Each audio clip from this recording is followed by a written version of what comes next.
Ben ritrovati al meteo. Ci attende un'ennesima giornata di bel tempo. All'orizzonte non si scorge ancora una perturbazione che possa portare un po' di pioggia.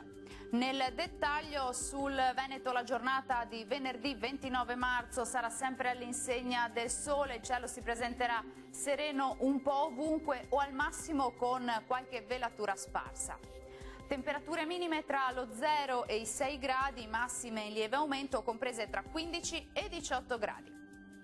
Bel tempo anche sul Friuli Venezia Giulia, il sole sarà prevalente con cielo al massimo poco nuvoloso ma senza ulteriori conseguenze. Temperature minime tra 5 e 8 gradi, massime piuttosto gradevoli, oscillanti tra i 16 e i 18 gradi. Diamo ora uno sguardo al Trentino Alto Adige. Poche novità, situazione invariata rispetto ai giorni scorsi, con ampio soleggiamento e con cielo sgombro da nubi ovunque, come ci mostra la nostra grafica. Temperature minime intorno ai 2 gradi, massime sui 18 gradi. Bene, dal meteo per ora è tutto, vi do appuntamento al prossimo aggiornamento. Arrivederci.